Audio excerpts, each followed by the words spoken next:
Bonjour, je suis contente de vous retrouver aujourd'hui pour un podcast tricot. Je m'appelle Mélanie, j'ai 46 ans, vous êtes sur la chaîne Mélanie Mes Projets Couture. Donc à l'origine, cette chaîne parlait uniquement de couture, mais depuis quelques années, je me suis mise au tricot et j'ai également envie de partager avec vous mes avancées en tricot et mes découvertes. Donc c'est parti avec le premier ouvrage que j'ai terminé. Il s'agit d'un pull. Alors, c'est le pull Maybe Forever Sweater qui vient de ce livre. Le livre, c'est Knit This de Veronica Lindberg, connue sous le nom de Kutobakika sur les réseaux sociaux. Et ce livre, je l'aime beaucoup. J'attendais, en fait, je vous en ai fait une petite présentation dans un podcast précédent, mais je n'avais pas encore tricoté de modèle du livre. Donc maintenant que c'est chose faite, je vais vous faire une vidéo dédiée sur une revue complète de ce livre. Alors, le modèle, c'est celui-ci. La dernière fois que je vous ai parlé tricot, je pense que j'avais pas mal avancé ce pull. Il devait me rester les manches à faire. Donc, c'est un modèle qui se tricote entièrement au point brioche. Il va de la taille XS à la taille 4XL. Moi, je l'ai tricoté dans la taille XS. En fait, ça regroupe deux tailles. Donc, c'est XS, S. Ensuite, M, L, XL, 2XL. Et puis, la dernière taille, c'est 3XL, 4XL. Donc, j'ai fait la plus petite taille. Elle nous propose de le tricoter dans la laine Drops Air. Et c'est ce que j'ai fait. Il se tricote avec des aiguilles 4 mm pour les côtes et 5 mm pour tout le corps et les manches, donc qui est au point brioche. Donc, je vais vous montrer le pull. On va mettre ça ici. Le voici. Je vais vous mettre également une petite vidéo portée à l'extérieur pour que vous puissiez bien voir les couleurs. Je vais vous montrer la texture du point brioche. C'est la première fois que je tricotais ce point et puis les explications du livre, ça a l'air clair une fois qu'on maîtrise le point en fait. Mais avant de commencer, j'avais regardé des vidéos sur Internet pour être sûre de bien maîtriser le démarrage du projet.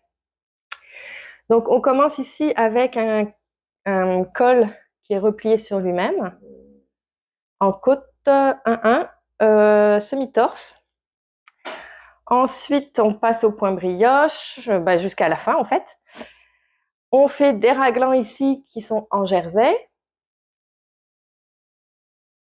Et puis, on termine à...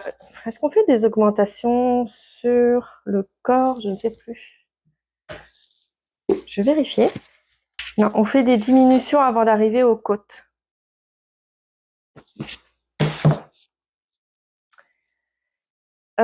Puis ensuite, donc on récupère des mailles ici, on fait les manches et donc on termine par des longs poignets en côte 1 semi-torse également. Le bas, je l'ai fait un petit peu moins long, on dirait. Ouais.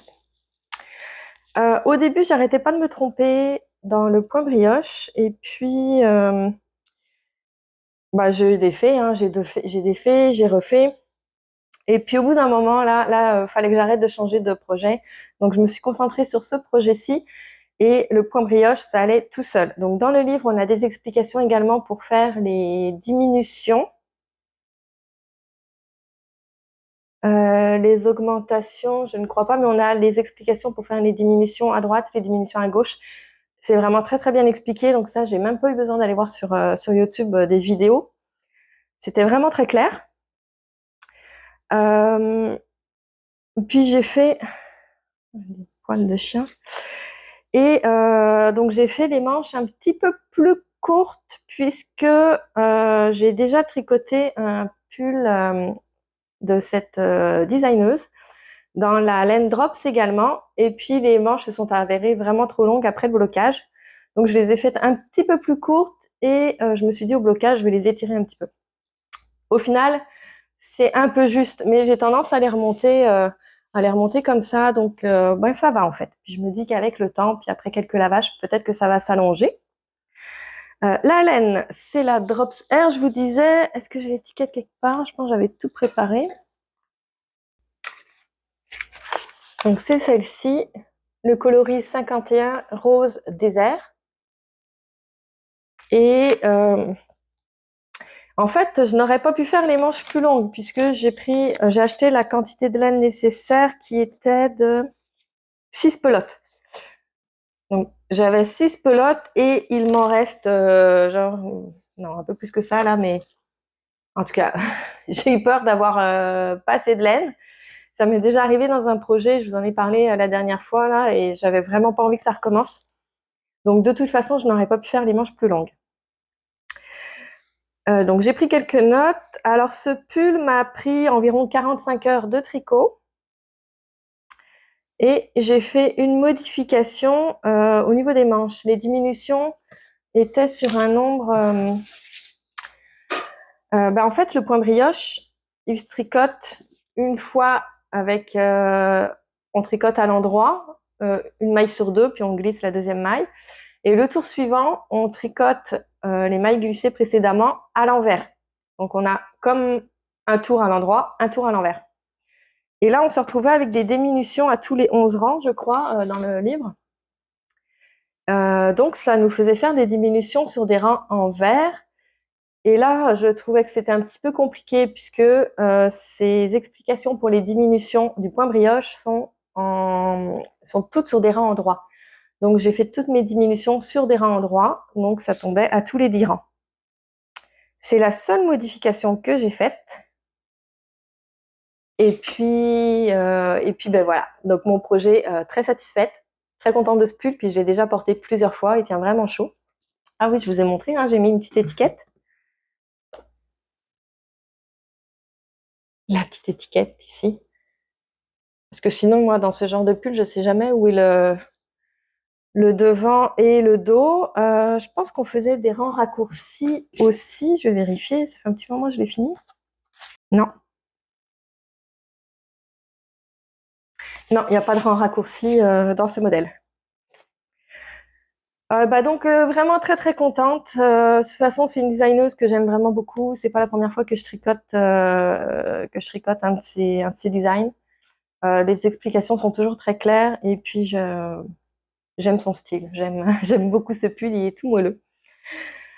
Donc ça en est tout pour ce pull. On va passer à un projet en cours. Je vais vous parler de chaussettes. Alors, c'est cette chaussette-ci. La dernière fois, je vous avais montré juste, je pense que j'avais juste commencé les côtes.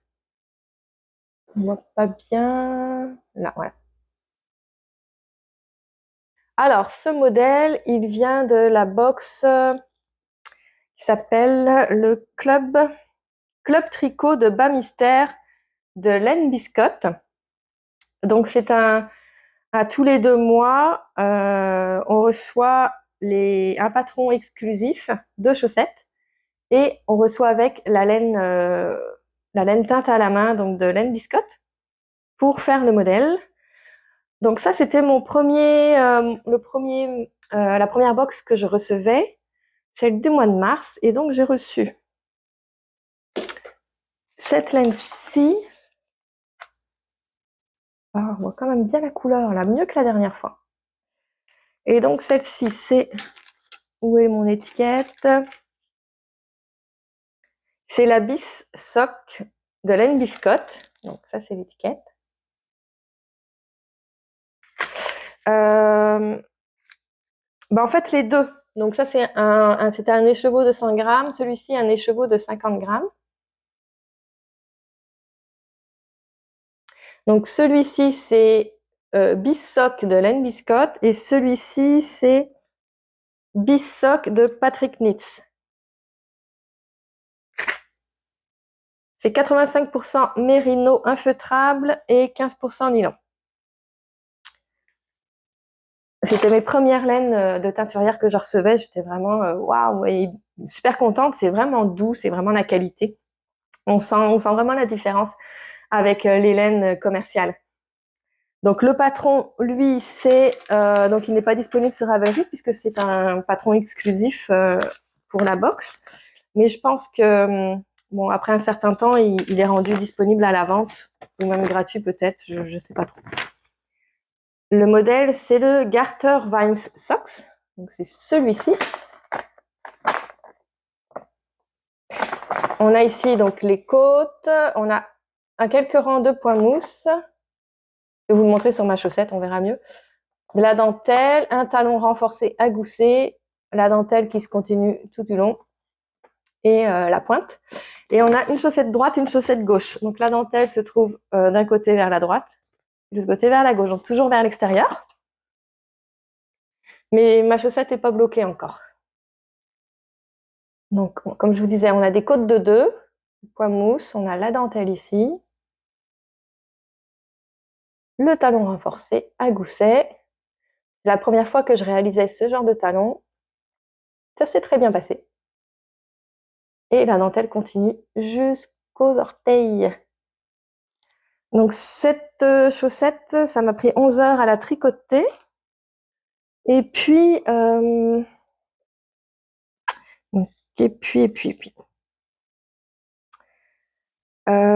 modèle est proposé dans une taille seulement, donc c'est la taille 64 mailles. Donc c'est la taille que j'ai fait. Je la tricote en aiguille 2.25. Et c'est ça, je vous en ai parlé la dernière fois. Donc le montage, j'ai réalisé un montage, comment il s'appelle? Montage élastique avec fil provisoire pour des côtes 1-1. Donc je suis allée voir un tutoriel de Claude Tricot. Et ensuite, un deuxième tutoriel de Claude Tricot qui nous explique sur, donc à partir du montage pour des côtes 1-1, comment transférer nos mailles pour en faire des côtes 2-2. Et puis c'était très clair, et puis c'est très très joli. J'aime beaucoup le résultat. C'est bien là, ouais. Et au final, ma chaussette est vraiment parfaite. Elle me va très très bien. C'est super doux, c'est très confortable. Mais je n'ai toujours pas commencé la deuxième. Pour m'aider à savoir un petit peu, donc il y a certains modèles, on nous dit d'arrêter 4 cm avant de commencer les diminutions pour les orteils. Et il y a d'autres modèles où on nous demande d'arrêter 5 cm avant. Donc je me suis fait un petit gabarit ici, sur lequel j'ai tracé donc le contour de mon pied. Et c'est ça, je me suis fait des petites lignes ici, 5 cm avant, 4 cm. Et comme ça, je passe... ah ben là, je pourrais pas vous montrer parce que j'ai tout le pied, mais je passe ma chaussette ici. Donc c'est une chaussette qui se tricote des côtes vers les orteils. Donc je rentre ça dans ma chaussette, dans mon tube. Je le bloque vraiment au coin du talon. Et puis comme ça, ben, je vois ma progression ici, puis je vois quand m'arrêter. Donc ça, c'est bien pratique. Donc très contente de la laine. Le modèle, je pense qu'on verra mieux après le blocage, parce que là, la dentelle, elle est un petit peu toute rabougrie, donc on voit pas trop le détail pour le moment. Mais ça se tricote vraiment très très bien, c'est très fluide. Le diagramme, il se fait quand même. J'arrive pas à le mémoriser. C'est pas un diagramme que j'arrive à mémoriser, mais c'est pas c'est pas des points compliqués. Donc à chaque fois, il faut juste que je regarde. Bon. Puis de toute façon, il se répète pas beaucoup, hein, c'est tout petit. Donc ça avance quand même bien. Puis 11 heures, c'est vraiment la moyenne, c'est le temps que je mets pour tricoter une chaussette. Donc j'espère pouvoir aller un peu plus vite pour la deuxième quand même, mais bon, pour le moment, je mets 11 heures à tricoter une chaussette. Je vais vous parler d'un autre ouvrage en cours. Donc c'est un projet que j'ai commencé début janvier, et puis je l'ai mis de côté puisque mon point brioche, ça devenait trop compliqué quand j'alternais mes deux projets là. Je me trompais tout le temps dans mon point brioche. Donc j'ai vraiment mis de côté celui-ci et je me suis dit je vais finir mon pull au point brioche et ensuite faire embarquer dessus. Donc là, j'ai pu rembarquer dessus. J'ai quand même bien avancé, je trouve.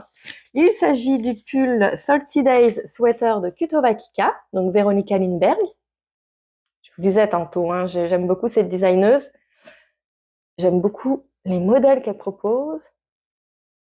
Et je n'aime pas du tout quand c'est redondant. Donc, mon tricot, il faut qu'il y ait du changement. Regardez ce modèle-là. On a beaucoup de variations de points sur les manches aussi.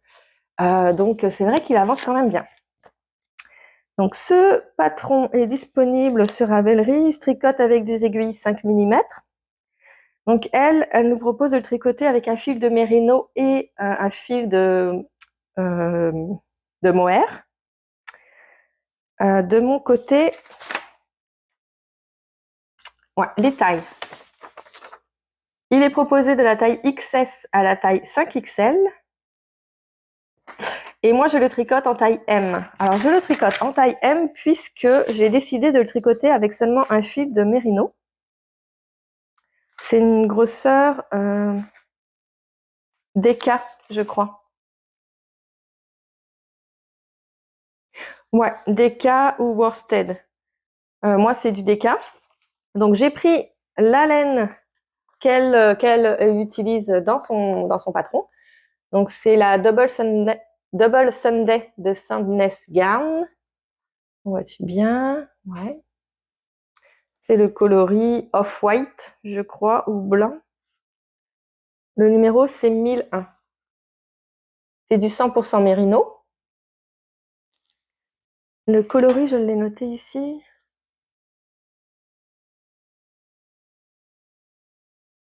Non, c'est du blanc. Quand j'ai fait mon échantillon, puisque je n'avais pas de fil mohair, je m'étais dit, bon, je vais faire un échantillon avec une taille d'aiguille au-dessus. Ah mince, c'est tout emmêlé. Avec une taille d'aiguille au-dessus.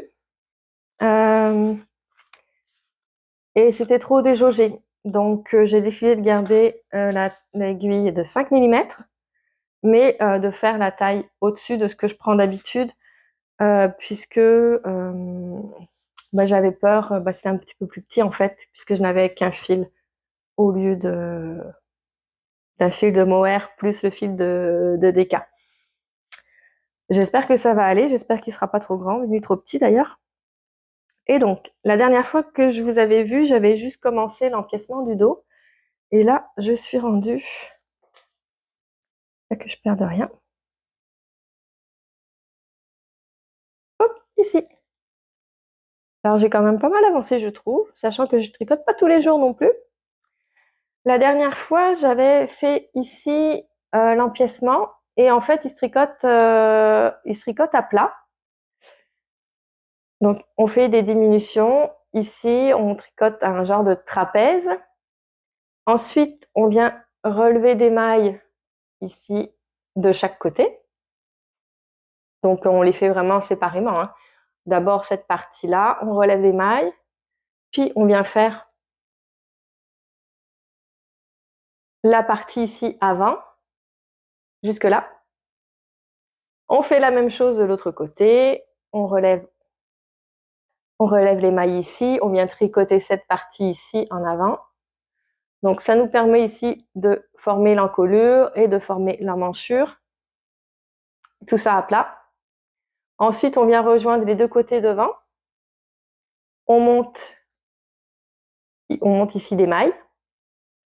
On continue à plat toute la partie devant avec le diagramme. Et là, je viens juste d'arriver à l'étape sous l'emmanchure où on vient rejoindre en rond.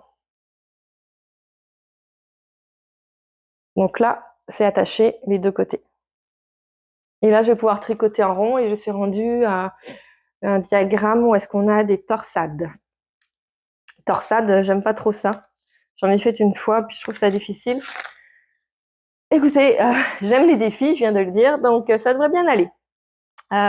Pour le moment, très contente. Je me trompe pas beaucoup. Ah, mais si, oui, il m'est arrivé quelque chose avec ce projet. C'est que moi, je tricote, j'ai une table là où vraiment j'étale toutes mes affaires, la table de couture et tricot.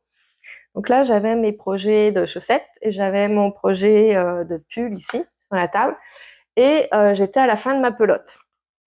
Donc, je m'étais mis une deuxième pelote sur la table. Je me suis dit, bon, demain, je rembarque sur ce projet, je change de pelote, hein, et je continue là-dessus. Et puis, entre-temps, je me suis dit, oh maintenant, tiens, je vais commencer un autre projet de chaussettes. Et puis, donc, j'ai préparé mes affaires pour tricoter cette nouvelle chaussette. Donc ça, c'est le soir, mais un peu plus tard, dans la soirée. Donc, j'ai mis mes pelotes pour tricoter ma paire de chaussettes. Et j'avais la laine. Ah, je ne l'ai pas ici. Si, je l'ai là. Et donc, j'ai posé cette laine à côté de mon pull, qui est pas tout à fait la même couleur, mais qui est proche. Mais c'est pas la même composition. Ça, c'est de la fingering, mérino et nylon. C'est de la laine à chaussettes. Et puis, le lendemain matin, j'ai encore changé d'idée. Je me suis dit, ah ben non, avant de commencer la chaussette, je vais avancer mon pull. Sauf que je me suis trompée de pelote. Et j'ai continué à tricoter ce pull, mais avec cette laine-là. Je m'en rendais pas compte, mais je trouvais que mon tricot était pas mal déjaugé. Ben oui, c'est de la fingering. Mais au niveau de la couleur, vraiment, j'ai pas fait de différence. J'ai tricoté une dizaine de rangs. C'était des rangs parce qu'à ce moment-là, j'étais encore à plat. Donc au moins, c'était pas des tours complets. Je me suis dit, mais c'est bizarre quand même, je tricote vraiment lâche aujourd'hui, qu'est-ce qui se passe? Et puis, mais je continuais quand même. Et puis tout d'un coup, je me suis dit, oh bah tiens, c'est quoi déjà la composition de cette laine? Je me souviens plus, je pense que c'est du 100% mérino. Alors je regarde l'étiquette, je vois polyamide, alpaga, polyamide. Ben, je dis, ben non, c'est pas ça, c'est pas ça. J'étais partie sur la Drops Nord. Oups. Encore la luminosité. Voilà, j'étais partie sur cette laine-là. Et bon, ben, j'ai dû défaire mes 10 rangs. Alors, au début, en étant débutante, j'aurais vraiment capoté, j'aurais vraiment paniqué à défaire des mailles comme ça, défaire même des rangs. Puis là, bah non, je me suis pas trop posé de questions. Je me suis dit, bon, ben, j'ai tricoté tant de rangs à peu près. Ah, ben non, mais de toute façon, je changeais de pelote, c'est vrai. Donc, j'avais mon petit bout de fil, mon petit bout de pelote. Donc, je savais exactement où j'avais changé de laine. Ben, j'ai tiré mes aiguilles et j'ai tout défait et puis j'ai récupéré mes mailles. Je me suis juste trompée de sens, j'ai récupéré toutes mes mailles à l'envers, mais au moment bon, de les retricoter, j'ai replacé toutes mes mailles à l'endroit. Et puis, ça paraît pas. C'était sur le dos ici, ça paraît pas du tout. J'ai aucun endroit où dans mon motif, c'était dans mon diagramme que c'est arrivé. J'ai aucun endroit où ça paraît dans le fond où j'ai des erreurs, donc j'ai vraiment bien récupéré mon tricot. Et donc, voilà, une chance que j'ai pas tricoté encore jusqu'à finir ma pelote, hein, parce que là, ça m'aurait embêté de tricoter 2 fois, 2 fois la même chose. Donc ça avance bien. Et puis là, j'ai fait ça ce matin, donc je l'ai pas encore passé sur moi pour vérifier. D'ailleurs, je pourrais le passer sur le mannequin. Ouf, non, tant pis. Vous le verrez dans le prochain podcast, quand il sera un peu plus avancé, je pourrais l'enfiler sur moi. Les explications, c'est vraiment super. C'est tellement clair, c'est rang 1, c'est en anglais, le patron est en anglais, mais tricoter toutes les mailles à l'endroit. Rang 2, tricoter toutes les mailles à l'endroit. Rang 3, donc c'est vraiment détaillé rang par rang. Ensuite, elle nous réfère donc à des diagrammes qui sont assez... qui sont... je trouve pas le mot. Qu'on mémorise quand même assez facilement. Donc ça va vraiment très très bien. Et puis après, on reprend. Pour le rang 1, donc à chaque fois, elle repart au rang 1, parce que c'est vraiment par section, ce modèle. Rang 1, tricoter toutes les mailles à l'envers. En tout cas, bref, vous aurez compris. C'est tellement bien détaillé qu'on ne peut pas se tromper. En plus, on a un tutoriel vidéo pour suivre le montage, puis voir les points un petit peu techniques de ce pull. Je vous avouerai que, j'ai regardé au début, puisqu'on avait dans l'empiècement du dos ici des augmentations à faire, mais il fallait respecter les côtes 2-1. Oui, des côtes 2-1. Donc là, c'était un petit peu particulier. On avait des points, des augmentations que je ne connaissais pas. Enfin bref. Jusque-là, j'ai suivi les explications. Une fois passé cette étape, écoutez, je retourne même pas voir la vidéo parce que le patron papier est vraiment très très clair. Donc rien à redire pour le moment. très contente de ce patron, de ce pull. En tout cas, j'ai vraiment hâte de le finir là parce que c'est ça. Moi, si je fais trop de projets en même temps, je me mêle dans les points. D'ailleurs, quand j'ai repris lui, là, j'ai recontinué sur mon point brioche. Hein. Donc, faut pas que je mélange trop de projets. Donc, c'en est tout pour celui-ci. J'ai un dernier projet en cours que je vais vous montrer. Alors, c'est une paire de chaussettes. Donc, c'est les fameuses chaussettes que j'ai tricotées avec la Drops Nord que j'ai mélangée avec mon ouvrage précédent. Donc, ce sont des chaussettes qui viennent de ce livre, de Stone Knit. Moi, je l'ai acheté en anglais, mais ce livre est disponible en français. Je vous mettrai le lien dans la barre de description parce que je ne me souviens pas du nom en français. Et alors, ce livre, donc c'est la même chose. J'attendais de tricoter un modèle pour vous faire une revue de livre. Donc là, j'ai au moins tricoté une chaussette, donc je vais vous faire une revue de livre prochainement. C'est la Blooming Lavender et c'est donc ce modèle-ci.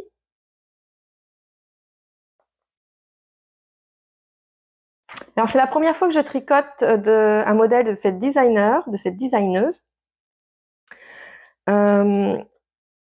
Vous pouvez trouver le patron sur Ravelry, je crois. Ouais, il est disponible à l'unité sur Ravelry. D'ailleurs, le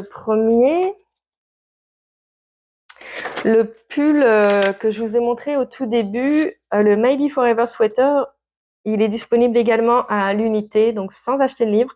Vous pourrez l'acheter sur Ravelry à 6,90 €. Donc, celui-ci, le Blooming Lavender, vous pouvez le trouver sur Ravelry à l'unité à 5,15 €, 7,98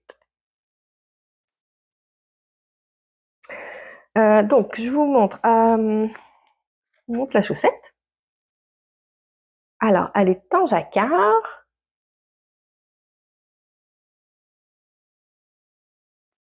Mettre mes mains derrière, sinon la luminosité, elle part. Alors, celui-ci est disponible en 3 tailles. C'est où le nombre de mailles? 56, 64 ou 72 mailles.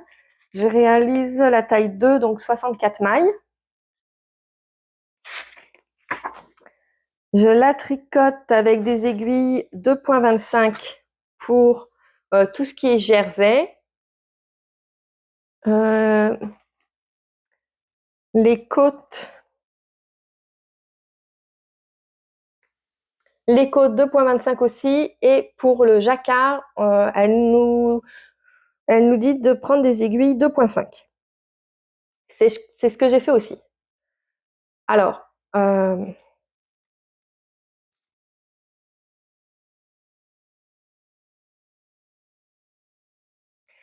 pour tricoter cette chaussette, j'ai utilisé la Drops Nord comme base. Donc, celle-ci, c'est la couleur Off-White.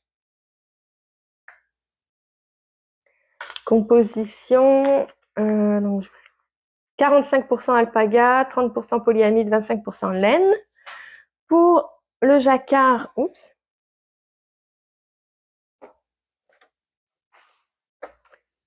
j'ai acheté ces 2 écheveaux. Je n'avais pas besoin d'autant, hein, mais bon, disons que je cherchais plus la couleur plutôt que la marque de laine, une marque de laine précise. Je voulais de la fingering dans cette couleur et du vert pour faire ma lavande. Et celle-ci, c'est la héritage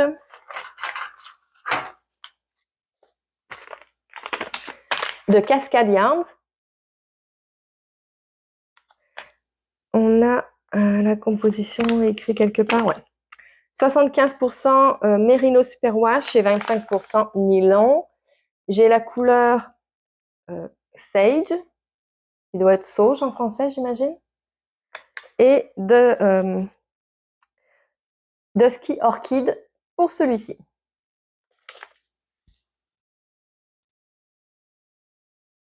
Dans ma dernière vidéo, je vous avais montré les écheveaux et je vous avais dit, bon, j'ai pas de bobinoir, j'ai pas de dévidoir, je vais le faire à la main. Et ben, non, j'ai acheté les accessoires nécessaires parce que j'avais 2 écheveaux de 100 grammes et je me suis dit, quand j'ai regardé sur Internet, je me suis dit, ouais, non, ça va me prendre 1 heure chaque à les bobiner. Donc, je me suis acheté un dévidoir et un bobinoir. J'ai acheté ça bon, sur Amazon, hein, le moins cher possible. Et ça fait parfaitement la job. Donc, bah, très contente parce que bobiner tout ça à la main, 2 fois, je pense que j'aurais été découragée. Donc, c'est les laines que j'ai utilisées. On commence ici. Donc, j'ai fait un montage élastique. J'ai utilisé le montage de Christelle de la chaîne des Mailles et moi. Donc, elle nous a mis un petit tutoriel qui est très très clair. Donc, c'est ce que j'ai utilisé et ça fait un montage très élastique et qui ne part pas en chou-fleur. Donc, j'aime beaucoup. Ensuite, on a des côtes 1-1. Sont des côtes. Non, ce ne sont pas des côtes semi-torse, ce sont des côtes ordinaires. Après, on part avec le jacquard. Bah, ça, ici, là, bon, mon Dieu, j'ai tout tricoté ça en une journée. Ça, c'était très addictif. Ouais, pour tricoter la chaussette complète, ça m'a pris 11 heures également, vous voyez. Donc, même avec du jacquard, je tricote bah, pareil, en 11 heures, une chaussette. Puis l'autre, j'avais juste de la dentelle et puis j'ai tricoté ça en 11 heures. Donc ça, c'est vraiment addictif. Ensuite, ici, on change avec le contrastant pour faire un talon renforcé, œil de perdrix. Donc, c'est la première fois que je faisais ce talon. Vois-tu bien, ouais. Alors là aussi, j'ai commencé mon talon, puis j'avais pas changé de laine, donc j'étais partie avec un talon bah, blanc ici comme le reste. Oh, mais j'ai fait, bah non, j'ai redéfait, j'ai refait. À gousset également, donc bah, ça a très bien été, hein, puisque j'en avais déjà fait un juste avant. Ensuite, on continue en jersey et on termine avec un tout petit peu de jacquard sur la pointe. Ici, j'ai gardé la même taille d'aiguille que pour mon jersey parce que, bon, ici, je comprends là que c'est pour être sûr qu'on puisse rentrer le pied. Mais moi, j'ai le pied fin, donc au bout, c'était pas nécessaire de monter des tailles d'aiguille. Donc, je suis restée sur les 2,25 et puis on termine ici avec la pointe. Et on finit avec un petit grafting au bout.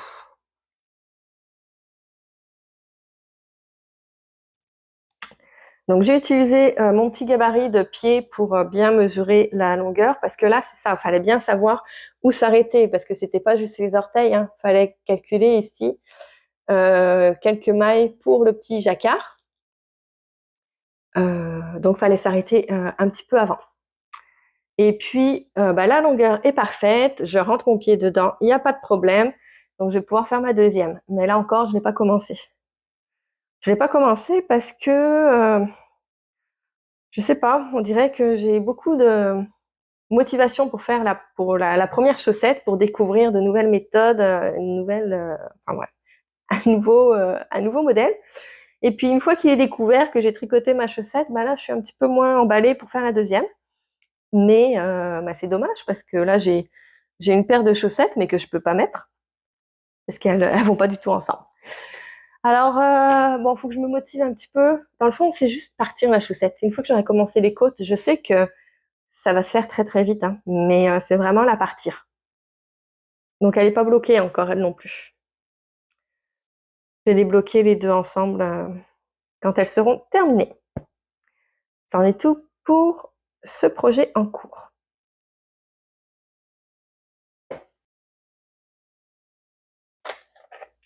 Je vais vous parler des projets que j'ai envie de tricoter.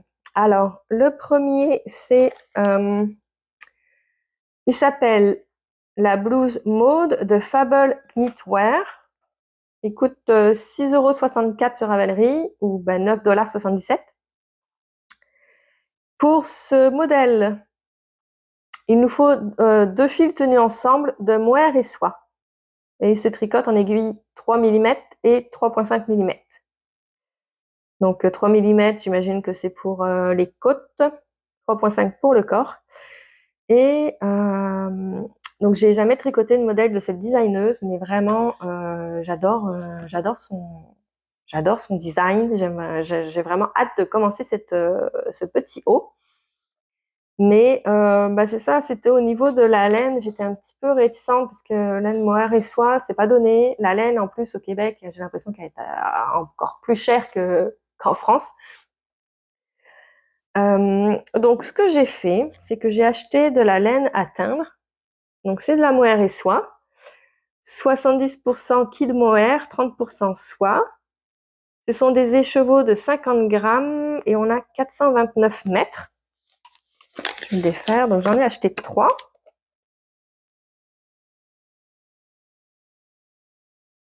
Et ça me revient beaucoup moins cher que si j'achetais de la laine. Donc, c'est une couleur neutre. Hein, elle est non teinte. C'est de la laine non teinte. Et ça me revient beaucoup moins cher que si j'achetais de la laine déjà teinte en magasin.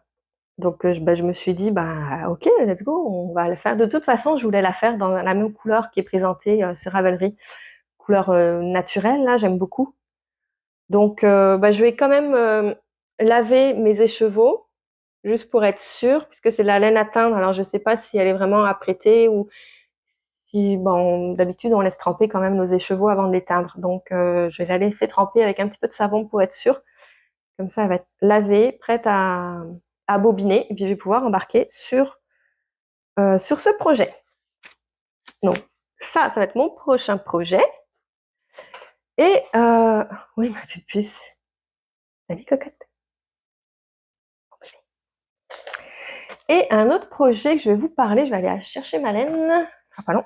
Attends. Un autre projet que je vais tricoter prochainement, très très prochainement même, parce que j'ai vraiment hâte de commencer. Ce sont les chaussettes Homard de Lisandre Hourdin. En fait, on va cet été, je m'en vais sur l'île du Prince-Édouard en vacances et c'est le homard. C'est ça fait partie de la culture là. Enfin bref, j'avais très envie d'aller en vacances avec mes chaussettes homard. Donc, je me suis teint ma laine pour faire ces chaussettes. Donc en fait, j'ai commandé de la laine à teindre, mais de la laine à chaussettes. Oui, ma cocotte. Donc, c'est la fingering, mérino et nylon.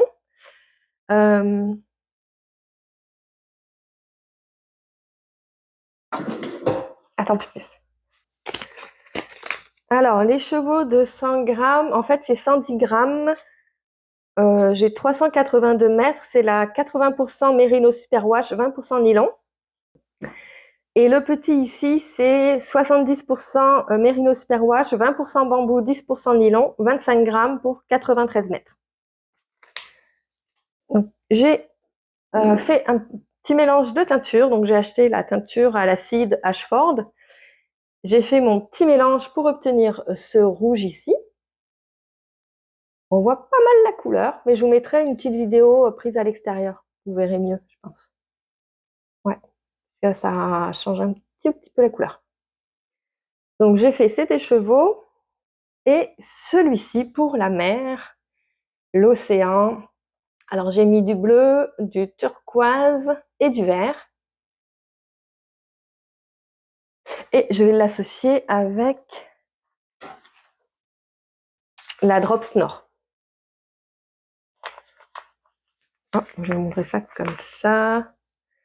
Ça fait bleu, blanc, rouge. Et je pense que ça va être super chouette. En tout cas, les couleurs, je suis très très fan. Ouais, je suis vraiment très très contente. Donc ça, c'était mes premières teintures à l'acide. J'ai tellement aimé.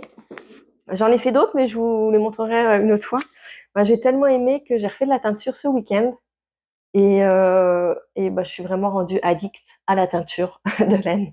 Et en fait, je pense même, pourquoi pas teindre des tissus. C'est juste que c'est plus dur, je pense, de trouver des tissus non teints. Mais en cherchant un peu, ça doit se trouver quand même. Hein. Donc, ou peut-être teindre des vieux vêtements à moi, qui seraient blancs, blanc cassé. Puis, ouais, enfin, j'ai vraiment envie de faire plein d'expériences. Moi, j'aime beaucoup, j'aime beaucoup. Donc ça, prochain projet, mais on s'entend que je monte mes chaussettes avant. Hein. J'attends pas de les finir, mais je monte au moins mes chaussettes. avant de commencer celle-là. Mais celle-ci va peut-être être terminée avant ma deuxième, mes deux deuxièmes en fait. Enfin bref. J'aime trop, ouais, j'aime trop. J'ai hâte. Mon chum, il me dit à chaque fois, puis tu commençais tes chaussettes Omar, mais non, faut que je termine les autres avant, mais non, je les terminerai pas, je le sais. Donc, c'est pas grave. Écoutez, je vais me retrouver avec une paire, une chaussette de chaque, et puis à un moment donné, je ferai la deuxième. Puis, j'aurai pas le choix de les faire si je veux les porter. Donc, voilà. Je pense que c'est ça. Je vous ai tout, je vous ai présenté tout ce que je voulais vous présenter aujourd'hui. J'espère que ça vous a plu. Il va peut-être manquer quelques informations, donc je vais essayer au montage de les rajouter en texte. Parce que certains, je vous ai donné les détails et le prix, puis pour d'autres, je pense que j'ai oublié. Donc, je vais essayer de faire ça au montage. Je vous remercie d'avoir écouté cette vidéo. Puis, je vous dis à la prochaine. Bye bye.